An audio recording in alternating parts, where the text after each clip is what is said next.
ఏమంటే నేను కూడా వైసీపీలో జాయిన్ అయిపోయి దళిత రాజ్యాధికారం తీసుకొద్దాం అనుకుంటున్నానండి. దీనికి మీరందరూ ఏమంటారు? చాలామంది తెలివైనోళ్ళు అయితే అదేంటి రాయేషు దళిత రాజ్యాధికారం తేడానికి వైసీపీలో జాయిన్ అవ్వడం ఏంటి? జగన్మోహన్ రెడ్డి గారు ఏమన్నా దళితుడా? లేకపోతే నువ్వు పార్టీలో వైసీపీలో జాయిన్ అయితే నిన్నేమన్నా పార్టీ అధ్యక్షుడిని చేసి ముఖ్యమంత్రిని చేస్తాడా? వైసీపీలో జాయిన్ అయితే ఎలా దళిత రాజ్యాధికారం వస్తుందని అడుగుతారు కదా. ఆ? నన్నైతే అలాగ అడుగుతారు. మరి అదే మాట తోట తిరుమూర్తులు గారు, లేకపోతే ముద్రగడ పద్మనాభం గారు, లేకపోతే మరొక పేర్ని నాని గారు, అంబటి రాంబాబు గారు అడిగితే చెప్తే వాళ్ళనైతే అడగరు. వాళ్ళు వైసీపీలో ఉంటూనే కాపులకు అధికారం తీసుకొస్తాం, కాపులకి మేలు చేసే పార్టీ, లేకపోతే మరొకటి అని వాళ్ళు చెప్పొచ్చు. అప్పుడు మీరెవరు కూడా ఏ ఆయన రాజశేఖర రెడ్డి గారు ఏమన్నా కాపా, లేకపోతే జగన్మోహన్ రెడ్డి గారు కాపా, లేకపోతే ఈ కాపు నాయకుల్లో ఎవరినన్నా ముఖ్యమంత్రిని చేస్తానడా జగన్ రెడ్డి, ఎలాగది కాపుల పార్టీ అని మాత్రం అడగరు. నన్ను మాత్రం అడిగేస్తారు. ఏం దారుణం అండి ఇది. ఈవేళ తోట తిరుమూర్తులు గారు మీటింగ్ పెట్టారట కాపు నాయకులతో. కాపులకి ఇది కావాలంటే వైసీపీలోనే ఉండాలి, వైసీపీని మనం నిలబెట్టుకోవాలి. పవన్ కళ్యాణ్ గారు వెళ్ళి చంద్రబాబు నాయుడు గారికి తాకట్టు పెట్టేశారు కాపు జాతిని అని చెప్పి వాళ్ళు మాట్లాడుతున్నారు. వాళ్ళు మాత్రం ఏమన్నారు? ఏంటండి నాకు అర్థం కాదు. అంటే జగన్మోహన్ రెడ్డి గారు వైసీపీ పార్టీ ఈ వ్యవహారమే విచిత్రంగా ఉంటుంది. ఎందుకు చెప్తున్నానంటే అండి ఇది, ఇప్పుడు సాయికృష్ణ ఒక సిఐ గారి చేతిలో చనిపోవడం ఏదో జరిగింది సంథింగ్. ఆ సిఐ గారు కాపే, సాయికృష్ణ కాపే. అయితే మొత్తం వైసీపీ వాళ్ళు రాష్ట్ర వ్యాప్తంగా కాపుల మీద దాడి, కాపులను చంపేస్తున్నారు, కాపులకు రక్షణ లేదని చెప్పి అసలు సిగ్గు ఎగ్గు లేకుండా ప్రెస్ మీట్లు పెడుతున్నారు. అదేంటి ఇద్దరు కాపుల మధ్యలో జరిగిన ఘటన అది. పైగా సాయికృష్ణ రౌడీ షీటర్గా ఉన్నాడు, ఆయన సిఐగా ఉన్నాడు, వాళ్ళిద్దరికి సంబంధించిన మ్యాటర్ కదా. మనం ఇలా చెప్తే జనాలు చీ అంటారేమో అని కనీసం ఇంగితం లేదండి. ఏంటి మరి నాకు ఇలా ఇలా విచిత్రంగా ఉంటుంది ఇలా వాదన నాకు. అయితే ఒకవేళ ఇప్పుడు వైసీపీ వాళ్ళు ఇలా చెప్పినట్టే మరి గతంలో వైసీపీ హయాంలో చాలా జరిగాయి కదండి ఇలాంటివి. ఇప్పుడు అనంతబాబు గారు ఉన్నారు, ఆయన కులానికి కాపే. ఆయన ఒక డ్రైవర్ని చంపేసినప్పుడు, డోర్ డెలివరీ చేసినప్పుడు వైసీపీ ఎమ్మెల్సీ అని మాట్లాడిన తప్ప మేము కాపులు దళితులను చంపేస్తున్నారు అన్నమా? అను. ఎందుకంటే మాకు ఇంగితం ఉంది. ఒక అనంతబాబు గారు తప్పు చేస్తే మొత్తం కాపు కులాన్ని ఎలాగంటామని ఇంగితం మాకుంది.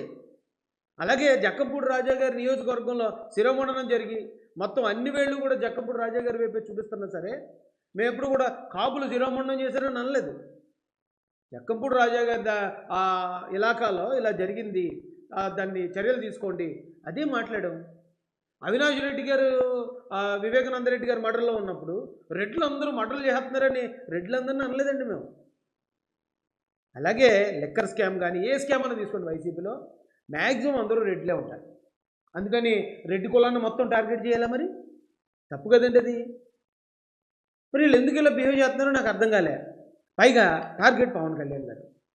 నా తెలియక అడుగుతానండి, ముద్రగడ పద్మనాభం గారిని కానీ లేదా అంబటి రాంబాబు గారు, పేర్ని నాని గారు, మీరు ఎవరైతే ఉన్నారో మీరు పవన్ కళ్యాణ్ గారి కన్నా చాలా సీనియర్ లీడర్స్. మీరు జక్కంపూడి రాజా గారి నాన్నగారు జక్కంపూడి రామ్మోహన్ రావు గారు, ఆయన కూడా చాలా పెద్ద పేరున్న నాయకుడు, చాలా పెద్ద లీడరు. దాడిశెట్టి రాజా గారు లేకపోతే మరొకరు ఒకవేళ వాళ్ళు కొంచెం జూనియర్లు అయితే అయి ఉండొచ్చు. మీరందరూ కూడా పవన్ కళ్యాణ్ గారి కన్నా సీనియర్లే కదా. మరి ఎప్పటి నుంచో మీరు రాజకీయాల్లో ఎమ్మెల్యేలుగా ఉన్నారు, మంత్రులుగా చేశారు, మీరు సాధించింది ఏంటి? నిన్నగాక మొన్న వచ్చిన పవన్ కళ్యాణ్ గారు ధైర్యంగా పార్టీ పెట్టగలిగాడు. మీరు ఎందుకో పార్టీ పెట్టలేకపోయారు ఇప్పటిదాకా. ముద్రగడ పద్మనాభం గారు ఎందుకు పార్టీ పెట్టలేకపోయారు? అంబటి రాంబాబు గారు ఎందుకు పార్టీ పెట్టలేకపోయారు? పేర్ని నాని గారు ఎందుకు పార్టీ పెట్టలేకపోయారు? తోట తిరుమూర్తులు గారు ఎందుకు పార్టీ పెట్టలేకపోయారు? ఏదో ఒక పార్టీలో ఎమ్మెల్యే టికెట్ కోసమే ఎంతసేపు మీరు తాపత్రయపడ్డారు తప్ప, అరే మన కాపులు ఎంతమంది ఉన్నాం, మనకు అధికారం కావాలి, మనం కూడా ఎంతకాలం వాళ్ళ పళ్ళకి వీళ్ళ పళ్ళకి మోస్తాం, ఖచ్చితంగా మనకు అధికారం కావాలని మనం పార్టీ పెట్టాలనే ఆ ధైర్యం ఎందుకు చేయలేకపోయారు మీరు? ఈ పాయింట్లో చూస్తే మీకన్నా 100 రెట్లు ధైర్యవంతుడే కదా పవన్ కళ్యాణ్ గారు. ఆయన వచ్చి రావడంతోనే పార్టీ పెట్టాడు కదా. పార్టీ పెడితే ఎన్ని కష్ట నష్టాలు ఉంటాయో తెలుసు అందరికీ. ఆ కష్ట నష్టాలకు భయపడే కదా మీరు పార్టీ పెట్టడానికి వెనకడుగు చేశారు. అంటే మీకన్నా ధైర్యవంతుడే కదా అతను. ఆయన్ని పట్టుకుని ఇవాళ ఇంత టార్గెట్ చేయడానికి ఏంటంటే కారణం ఏంటి నాకు అర్థం కాదు. ఇప్పుడు ఆయన పార్టీ పెట్టాడండి చంద్రబాబు నాయుడు గారితో, అంటే 40 సంవత్సరాల చరిత్ర కలిగిన నేషనల్ పార్టీతో పొత్తు సాధించాడు ఆయన. 21 మంది ఎమ్మెల్యేలు, 2 ఎంపీలు, ఒక రాజ్యసభ ఎంపీ, ఎమ్మెల్సీలు. అరే ఒక ఓటా సాధించాడు ఆయన. మీరు ఏం సాధించారు చెప్పండి ఇంతకాలంలో? మీకు ఒక ఎమ్మెల్యే సీట్ సాధించుకుని ఉంటారు, మీకు ఒక మంత్రి పదవి సాధించుకుని ఉంటారు, లేదా మీ కుటుంబానికి ఏమన్నా ఒక 10 కోట్లో లేదా 100 కోట్లో 1000 కోట్లో ఎంతో సాధించుంటారు. అంతకు మించి కాపులకి మీ వల్ల జరిగే న్యాయం ఏంటి? మీ వల్ల ఒరిగిందేంటి? ఈవేళ కాపు కాపు అని మాట్లాడుతున్నారు బయటకు వచ్చి, కేవలం పవన్ కళ్యాణ్ గారిని టార్గెట్ చేయడానికి, తద్వారా చంద్రబాబు నాయుడు గారిని తెలుగుదేశం పార్టీకి కాపులను దూరం చేయాలని ప్రయత్నం చేస్తున్నారు. తెలుగుదేశం పార్టీలో టాప్ లీడర్స్ అందరూ కాపులే కదా. ఇదేం లెక్క నాకు అర్థం కాలేదండి. ఇప్పుడు వాళ్ళు నిజంగా మీరు అంత తోపులు అనుకుందామండి, కాపుల మీద మీకు అంత అభిమానం ఉంది, ఎవరైతే నేను తోట తిరుమతులు గారు, ముద్రగడ పద్మనాభం గారు, పేర్ని నాని గారు, అంబటి రాంబాబు గారు, దాడిశెట్టి రాజా గారు, జక్కపడ్డారు, మిమ్మల్ని చెప్తున్నాను, మీరు పార్టీ పెట్టండి. మీరు పార్టీ పెట్టి ముద్రగడ పద్మనాభం గారు అందరికన్నా సీనియర్ కాబట్టి ఆయన్ని పార్టీ అధ్యక్షుని చేసి, అలాగే ఈ మిగతా వాళ్ళు పేరు నాని గారు లేకపోతే అంబటి రాంబాబు గారు మీరు ఆ పార్టీలో ఉన్న ఉపాధ్యక్షుడో లేకపోతే జనరల్ సెక్రటరీ ఈ పదవులు తీసుకుని పార్టీ పెట్టండి. పార్టీ పెట్టి 20 సీట్లు వద్దండి, కేవలం మీ 6గురికి 6 సీట్లు సొంత పార్టీ పేరు మీద జగన్మోహన్ రెడ్డి గారి దగ్గర సాధించండి చూద్దాం. జగన్ గారిని అడిగి చూడండి, ఏమంటే మేము పార్టీ పెట్టాం, మేము 6గురం కలిపి పార్టీ కాపునాడు అనే పార్టీ పెట్టాం, మేము కాపుల తరపున మేము వస్తున్నాం, మాకు 6గురికి 6 ఎమ్మెల్యే టికెట్లు ఇవ్వండి చాలని అడిగి చూడండి, తెలిసిపోద్ది మీ పనివడతానం ఏంటో, జగన్మోహన్ రెడ్డి గారికి మీ మీద ఉన్న ప్రేమ ఏంటో. అసలు ఒక పార్టీ పెట్టి పార్టీగా పొత్తు సాధించడం అంటే ఎంత కష్టం అనేది మీకు అర్థమవుతుంది. ఎమ్మెల్యే టికెట్ ఎలాగైనా ఇస్తారు కదా మీకు, అయినా ఎలాగో పాపం ఎవరో ముద్రగడ గారికి ఇస్తే ప్రతిపాటు ఇచ్చి ఉండాలి లాస్ట్ టైము, లేకపోతే పక్కన ఉన్న జగ్గంపేట ఇచ్చి ఉండాలి, ఆయన తీసుకెళ్ళి పిఠాపురం అన్నారు, పిఠాపురంకి ఇన్ఛార్జ్ అయితే సంథింగ్ చేశారు, పిఠాపురం ఆయన పోటీ చేయలేదు అనుకోండి, పిఠాపురానికి ఆయన ఏదో ఒక గెస్ట్ అపీరెన్స్కి ఏదో చేశారు, టికెట్ ఇవ్వలేదు లాస్ట్ టైం. ఏమండి తోట తిరుమూర్తులు గారు ఆయనది బేస్ అంతా రామచంద్రపురం అయితే ఆయన్ని తీసుకెళ్ళి మండపేటలో కూర్చోబెట్టారు, ట్రాన్స్ఫర్ చేశారు. అలాగే అందరూ ట్రాన్స్ఫర్లే కదా. అయినా మీకు లేదు మాకు జగన్మోహన్ రెడ్డి గారే ఆ కాపు జాతిని ఉద్ధరిస్తారని ఎలా పబ్లిక్గా మాట్లాడతారండి? ఎలా పవన్ కళ్యాణ్ గారిని ఎలా విమర్శిస్తారు మీరు?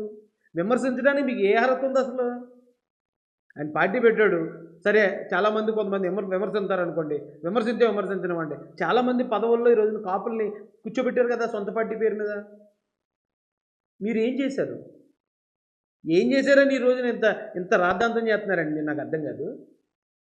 పెట్టండి, పార్టీ పెట్టండి, పార్టీ పెట్టి ఇదే తోట తిరుమూర్తులు గారు మీరు రామచంద్రపురం నుంచి మీ సొంత పార్టీ కాపునాడని పెడతారా లేకపోతే కాపు రాజ్యం అని పెడతారా, ఎదురు పెట్టండి, ఏదో పేరు పెట్టండి, పెట్టి కాపుల కోసం పనిచేయండి, మేము కూడా ఆనందిస్తాం, అదేం తప్పు కాదు.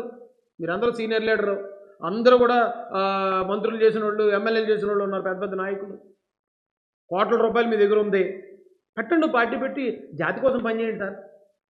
అంతేగాని మీరేమో వేరే పార్టీలో ఉండి వేరే పార్టీ కోసం మీరు ఎమ్మెల్యేలుగా పనిచేసుకుంటూ, ఒక పార్టీ పెట్టిన పార్టీ అధ్యక్షుడు పొత్తు సాధించి అన్ని ఎమ్మెల్యే ఎంపీ సీట్లు సాధించిన ఆయన్ని ఊడిగించేస్తున్నాడు అంటారా?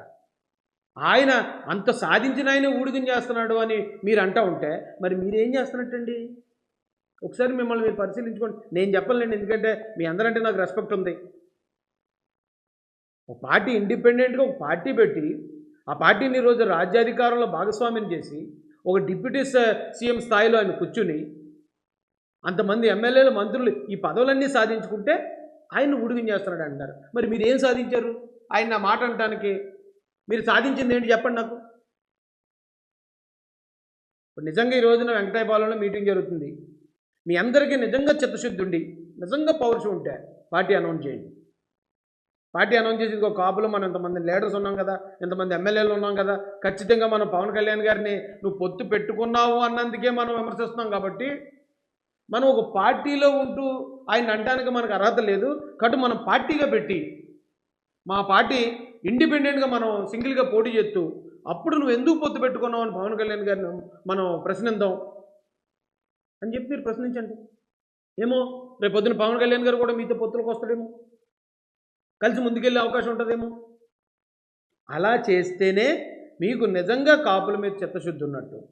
అలా కాకుండా ఏదో సాధించిన వ్యక్తిని వెనక్కలాగేది పీతల మంగం కథ ఉంటుంది కదండి మనకి గోదావరి జిల్లాలో. ఆ పీతలకి మూత పెట్టకుండా వదిలేస్తారట, ఎందుకంటే ఒక పీత పైకి ఎక్కుతుంటే రెండో పీత దాన్ని పట్టుకుని కింద లాగుతూ ఉంటుంది అక్కడ. అలా చేస్తారు ఏంటి సార్? మీరు ఎలాగో వెళ్తలేదు పైకి, ఆ పైకి వెళ్ళిన ఆయన్ని కూడా కిందకి లాటని ట్రై చేస్తారు. ఎక్కడో ఒక రౌడీ షీటర్ చనిపోతే దానికి పవన్ కళ్యాణ్ గారు సమాధానం చెప్పాలంటారు. ఎక్కడో ఇద్దరి మధ్యలో గొడవ జరిగితే దానికి పవన్ కళ్యాణ్ గారు వచ్చి చెప్పమంటారు. ఎప్పుడూ లేనిది ఈ కాపు జాతిని కూడా మీరు ఏంటో బలహీనమైన జాతిగా మా మీద దాడులు జరుగుతున్నాయి, మా మీద ఇది జరుగుతున్నాయి, మమ్మల్ని కొట్టేస్తారు, మమ్మల్ని చంపేస్తున్నారంటూ ఏంటండి ఇది? ఈ పేద ఏడుపులు ఎందుకు? కాపులు బలవంతులు. ఒకవేళ ఎక్కడ ఒకటేరా జరిగితే జరిగి ఉండొచ్చు. ఇప్పుడు దళితుల మీద దాడులు జరుగుతున్నాయి మేము అనేవాళ్ళు అండి. ఎందుకంటే మా వాళ్ళు కొంచెం బలహీనంగా ఉంటారు, రాజకీయంగా బలహీనంగా ఉన్నాం కాబట్టి. అంటే ఏ పార్టీ వచ్చినా అక్కడ ఎమ్మెల్యేలుగా కాపులే ఉంటున్నప్పుడు కాపుల్ని బలహీనలు చేసేసి మా మీద దాడులు జరిగిపోతున్నాయి బాబు, మా మీద ఏదో జరిగిపోతుందని క్రియేట్ చేసి ఆ కాపులకున్న బ్రాండ్ ఇమేజ్ని దెబ్బతీసేస్తున్నారేంటి? ఓన్లీ జగన్ గారికి మేలు చేయడానికి. చాలా తప్పండి ఇది. పెట్టండి, పార్టీ పెట్టండి సార్. పార్టీ పెట్టి మీరే ఇవ్వండి, సీట్లు ఇవ్వండి. జగన్ గారిని పొత్తు అడగండి. 21 సీట్లు వద్దు, 6 ఇమ్మనండి మీ 6గురికి మీ పార్టీ పేరు మీద. లేదా ఆయన ఇవ్వనన్నాడు అనుకోండి, మీరు సింగిల్గా పోటీ చేయండి. పోటీ చేసి 175 నియోజకవర్గాల్లో కాపులకి, బీసీలకి, ఎస్సీలకి మీరు సీట్లు ఇవ్వండి. ఆ స్థాయి ఉన్న వ్యక్తులే కదండి. జగన్మోహన్ రెడ్డి గారు కూడా మీకన్నా జూనియరే కదా. ఇప్పుడు ముద్రగడ్డ గారితోనూ అలాగే అంబటి రాంబాబు పేరుని వీళ్ళందరూ కూడా రాజశేఖర రెడ్డి గారితో పనిచేసిన వాళ్ళు కదా. జక్కపూడి రామ్మోహన్ రావు గారు కూడా రాజశేఖర రెడ్డి గారికి సమకాలీకులు కదా. వాళ్ళ వారసులకు వచ్చిన వాళ్ళే కదా, మీరు వాళ్ళతో పనిచేసిన వాళ్ళే కదా. ఈవేళ మీకన్నా జూనియర్ అయిన జగన్మోహన్ రెడ్డి గారి దగ్గర పనిచేయడానికి ఏంటండి అలాగా? కొన్ని చేస్తే చేశారు, దాన్ని కాదంటలే. అవును, ఖచ్చితంగా నాయకులందరూ ఏదో పార్టీలో ఉంటారు, వెళ్ళొచ్చు, తప్పలేదు. ఎదుటోళ్ళని ఎలా మీరు పాయింట్అవుట్ చేస్తారు? ఎదుటోళ్ళని ఎలా వేలెత్తి చూపిస్తారు? నచ్చలేదండి నాకు అయితే. చేస్తే ఇలా చేయండి, అప్పుడు మిమ్మల్ని పౌరుషంగా జనాలు యాక్సెప్ట్ చేస్తారు. లేదంటే ఇదేంటి మీరు ఎవరికో బానిసత్వం చేయడానికి ఇండిపెండెంట్గా పార్టీ పెట్టి ఏదో సాధిస్తూ ముందుకెళ్ళే వ్యక్తిని ఎలా కాళ్ళు పెట్టుకుని లాగుతారని అదే కాపు యువత మిమ్మల్ని ప్రశ్నిస్తారు, మిమ్మల్ని ఎండగడతారు. ఏ సమాధానం చెప్తారు వాళ్ళకి? అక్సర్ పరిస్థితి. ఉంటాను మరి. జై భీమ్, జై భారత్, జై జయ మాసేన, జై తెలుగుదేశం, జై చంద్రబాబు, జై జయ లోకేష్.